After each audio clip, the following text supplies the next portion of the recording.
As Professor V. Balakista Reddy గారిని మాట్లాడాల్సిందిగా కోరుతున్నాము. Chairman of Telangana Council of Higher Education. Sir, please.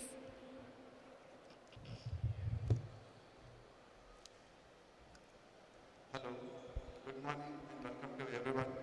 Honorable Minister Hyderabad garu, other Vice Chancellors of the dais, and other invitees. Let me first congratulate and also why I have to congratulate, to whom I have to congratulate.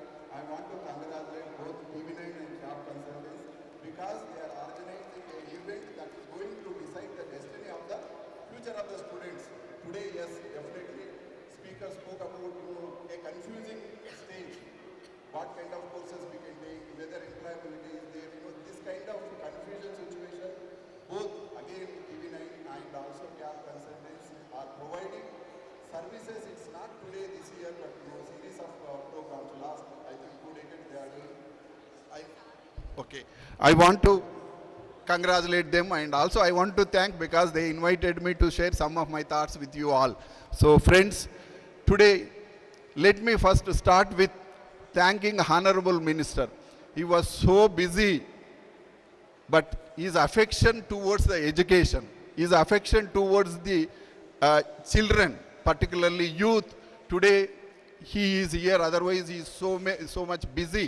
He came with chopper. Sir, we want to salute to you because since I am a chairman representing 20 lakh students, 2 lakh faculty members, and almost 20 universities directly and other 20 universities, 40 universities. That's why I want to tell thank you for gracing this great occasion.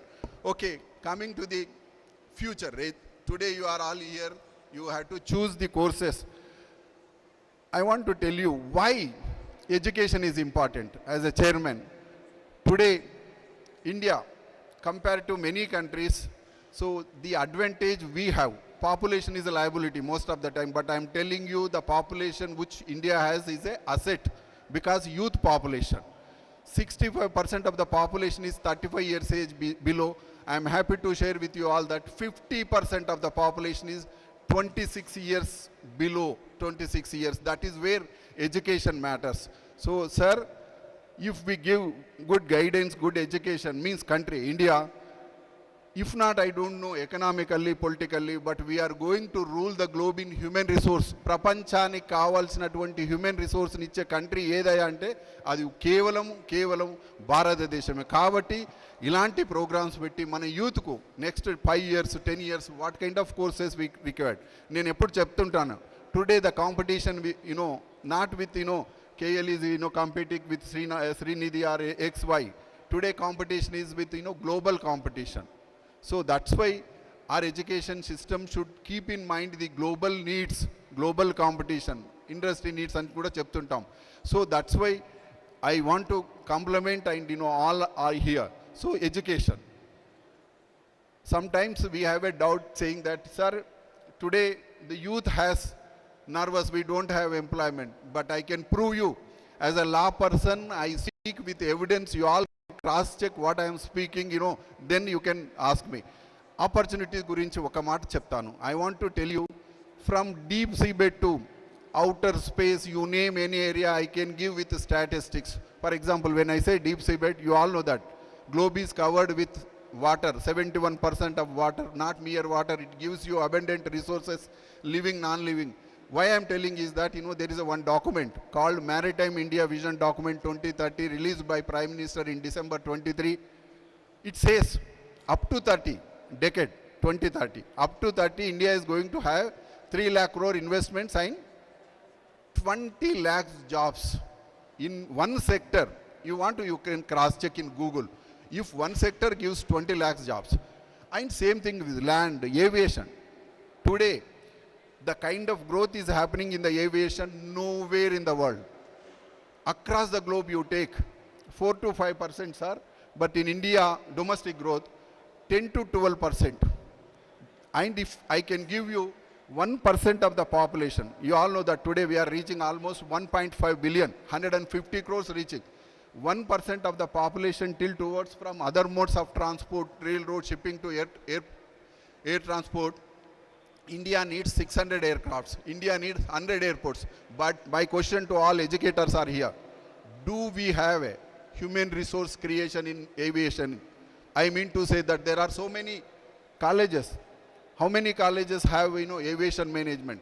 So like that today, it is a time for all of us to think 5 years, next 10 years, what kind of course we require.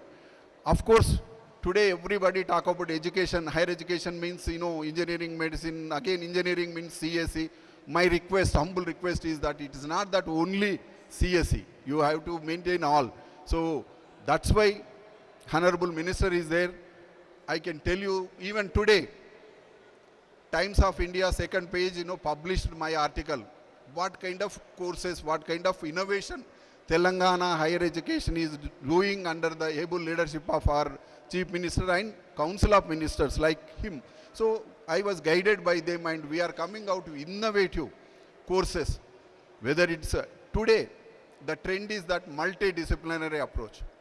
A student of BA or BSc or BCom has to have an idea about the technology, has to have an idea about the entrepreneurship, has to have an idea about the law governance and also research skill.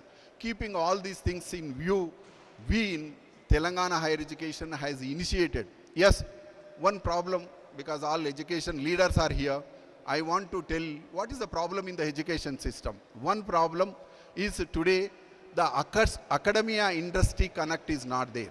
What we academicians do, the industry is not ready to take because we have not incorporated that kind of syllabus. That's why under the able leadership of, again, Minister side, CM, we were revamping entire higher education system. To give one example, మనం అనుకుంటాం education అంటే engineering అది CS అని చెప్పాను కదా, అది కాదు.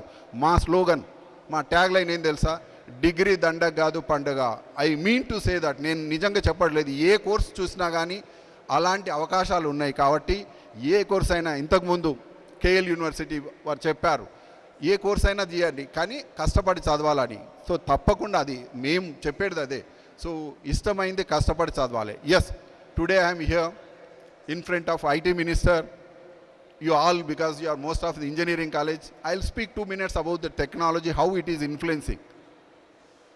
Technology, what is the technology? Technology is the application of scientific knowledge for industrial practice. When technology started? Today we talk about AI, but 1 minute, 2 minutes I'll take back. When technology started? Technology was there, is going to be there. When I say when technology was there, Honorable Minister, you know that technology, go to any ancient civilization, humanity used technology for comforts, betterment, whether it's a wheel technology, whether it's a sanitation technology, whether it's a, gunpowder, anything, technology. But how technological transformation is happening over the centuries? Because of inventions, innovations, discoveries, we moved, better comforts. And last 400-500 years, the kind of technological innovation which is happening, people like me, I'm a law professor, but I'm forced to learn technology. Last 500 years, humanity witnessed revolutions. What kind of revolution? 17th century scientific revolution, 18th century political revolution, 19th century industrial revolution. Today we talk about first, second, third. Today fourth industrial revolution, or what we call 4.0, you all know that. So in 20th century communication revolution. Today 21st century, what is that revolution? We are all part of that. Can anybody say? Not A is integral part of that. Knowledge revolution. Friends, history tells us that those countries who possess knowledge, those countries who have hegemony in knowledge, they rule the globe. For example, 19th century belongs to small country continent, because Europe, I mean to say that UK, ruled the globe. 20th century America, 21st century is our century, Asian century, and definitely India is going to play a significant role in the 21st century. Yes, definitely, that's why human resources are very important. Last point, I know Honorable Minister has other programs also. If you take 21st century or last 25 years or first quarter of the 21st century, what is the technological revolution which we are witnessing? Today we use buzzword. A buzzword in net technologies. What do you mean by that? Not internet. NET means new and emerging technologies. Sir, you as a IT Minister, I'll tell you, I have my own perception. I call them as A to Z technologies. What do you mean by that? It means You name any alphabet. A means automation, to artificial intelligence, to big data, to Bitcoin technology, to cryptocurrency, to I can go on drone technology. Why I am telling all these things is, yes, these are all technologies inevitable for all of us. Education sector is no exception to that. Yes, out of all these things, yesterday recently one reporter asked me, sir, everybody is talking about AI. ఒక్క నిమిషంలో AI గురించి చెప్పమన్నారు. నేను చెప్పాను, AI అనేది ఇందు లేడందు గలడని సందేహం వలదు, ఎందెందు వెతికిన ఏఐ గలదు. That is the presence of AI today, sir. You as a know AI. So that's why today technologies are invaluable. That does not mean that we ignore other things. That is the message I want to give you. I spoke about the opportunities and choose best areas. Definitely lot of reforms under the able again leadership of our honorable CM and ministers we are working out.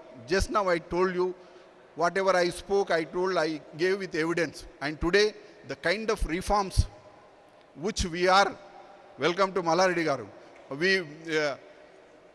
so we want to see all kinds of reforms. That's why I said Times of India. Okay, you can look at the kind of innovations, the kind of new things keeping in view of industry needs and global competition and all these things. My only urge, my only request to all the vice chancellors sitting here, one thing we are forgetting. That's what I want to tell you. CSR versus ASR. You all know that CSR means corporate social responsibility. What is ASR? Can anybody tell? Academic social responsibility, institution social responsibility, universities social responsibility. Today universities are there to help the society. It is nothing but giving back to the society. That's why I urge all the, whether it's a government universities or private universities, it won't matter. Education is for everybody. So I am urging all the leaders of the university sitting here, you have to give back to the society. That is where your presence makes. Like I always say, if we have health problems, we go to doctor. Similarly, if society has a problems, they should come to the universities, because universities have a time, talent and freedom. Kabatti నేను చెప్పిన message, I think all vice chancellor keep this in mind. So I can go on, but now since minister has other program, once again before I close, excellent director ICFI mentioned what we discussed today. My urge to all universities, my appeal to all universities, more particularly private universities, is that please, for sake of God, don't forget the basics. I know today is a computer. I told you, as a law person, I am with I never opposed. I am learning. I narrated how technology, but please don't forget the basics. Today some of the universities, they are forgetting the basics. I don't want that. Please, my request is that once theory practice goes together, that's why we all have to update the theory. What TG-EAPCET is doing, you can also a similar thing, engineering and other things also we can do. Of course, when we make reforms in education, higher education, definitely we have to keep in mind the regulatory bodies. Whoever making changes, my appeal to you as a chairman is regulatory bodies. Whether it is the law, Bar Council of India, it is the medicine, then Medical Council of India. Either if it is a technology, AICT will come, UGC will come. Keeping their mandates, please update and give back to the society with that updation. With this, once again I thank and congratulate for the organizers conducting a wonderful event which is going to help thousands of students and parents. Thank you.